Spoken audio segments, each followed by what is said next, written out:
Bismillahirrahmanirrahim. Assalamualaikum warahmatullahi wabarakatuh and salam sejahtera. My name is Nuzira Zaina. I would like to present my FYP project titled Physico-Chemical and Texture Analysis of Two Local Glutinous Rice. So this is my presentation outline. First, I will start with some introduction and then problem statement and objective. The third one, methodology, result, and lastly, conclusion and some recommendation. Okay, for the introduction, I would like to stress on the speciality of glutinous rice compared to white rice.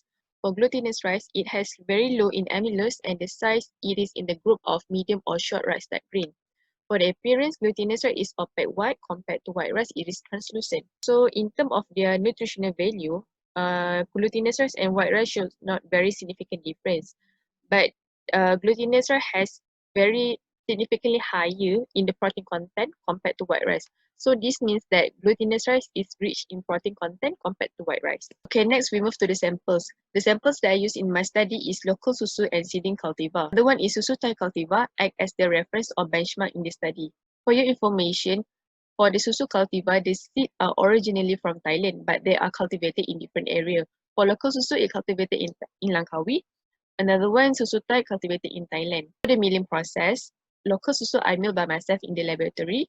Seeding cultivar milled by Padi Beras Nasional Berhad Bernas, and susu Thai I bought it from market in Kelantan. This is the picture during my site visit in Langkawi. It's just to differentiate between pulut seeding and pulut susu plantation in Langkawi. Okay, for the problem statement, the first problem statement in my study is because there were just a few studies of local glutinous rice since it is not a staple variety of rice that consumed by people in Malaysia. This has been proven by publication from Mardi because they have stopped publication about local glutinous rice since late 1980s. Okay, for the second problem statement is because glutinous rice market in Malaysia mostly import from our neighboring country. This has been reported by Khazanah Research Institute about 32,000 metric ton glutinous rice import into Malaysia. So to reduce our dependency from importing glutinous rice from Thailand, Langkawi has potential to become the main producer of local glutinous rice since early 2020. So that's why my study is on the local glutinous rice cultivated in Langkawi. Then for the third problem statement is to measure the quality of local glutinous rice cultivated in Malaysia. Is it superior as import variety from Thailand? So that's why the seed for local susu is similar to Thailand, but it cultivated in different areas. So we want to measure either ours local glutinous rice can be superior as imported one. And for the last product statement is Malaysian people more prefer on convenient food such as fast cooking time but high acceptability on the texture properties. So that's why in my study later, there are two types of soaking treatment because soaking and non-soaking is to measure the conveniency for Malaysian people to cook the glutinous rice. Okay, for the first objective of this study, it is aimed to determine and compare the physico-chemical properties of local glutinous rice, whether it is on par with the import glutinous rice.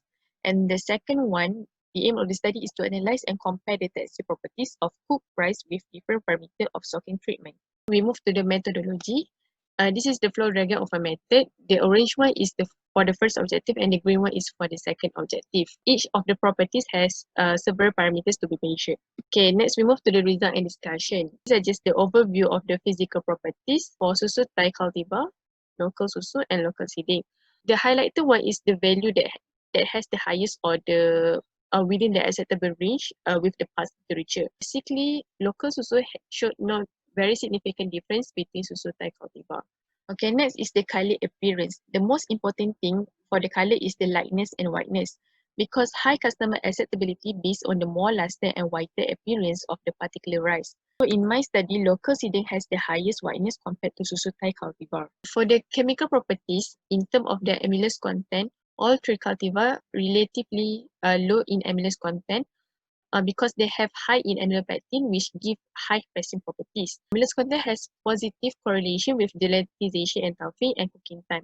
Means that low amylose has faster cooking time. So in my study, susu Thai has the lowest of amylose content. Means that it exhibits the faster in cooking time. Okay, for the next parameter is proximate analysis. The highlighted one is the value that has acceptable range with the past literature. What I want to discuss here is about the moisture of local susu and local seeding.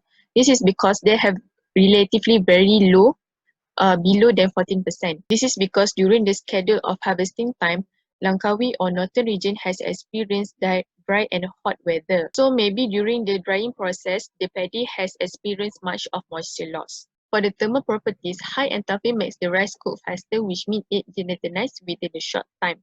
So in my study, Susutai has the highest in enthalpy, which means it cooks within the short time. This is because the gelatinization temperature of Susutai, as we can see, it is the very lowest at 61 degrees C. However, the amylase content is not the sole factor.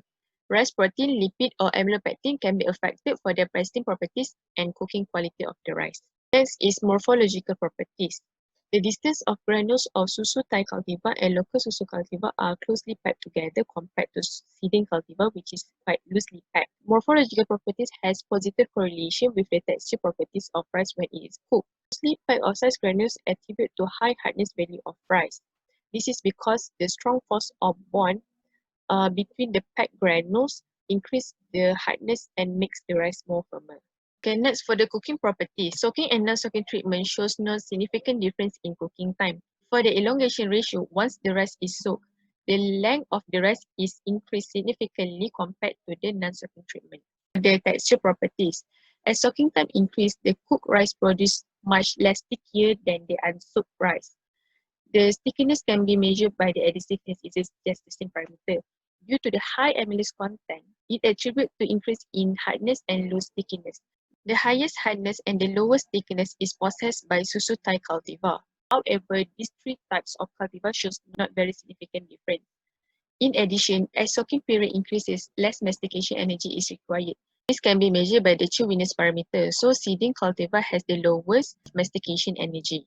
Lastly, these are the conclusion and some recommendation of my study. To conclude my study, the physical appearance of local variety is superior as the imported glutinous rice. And also the nutritional value of local variety is on par with the imported glutinous rice. For the second objective, soaking and non-soaking treatment shows not much significant difference in cooking time. So it is not a crucial issue for people want the convenient food because soaking and non-soaking just a little bit different in soaking time.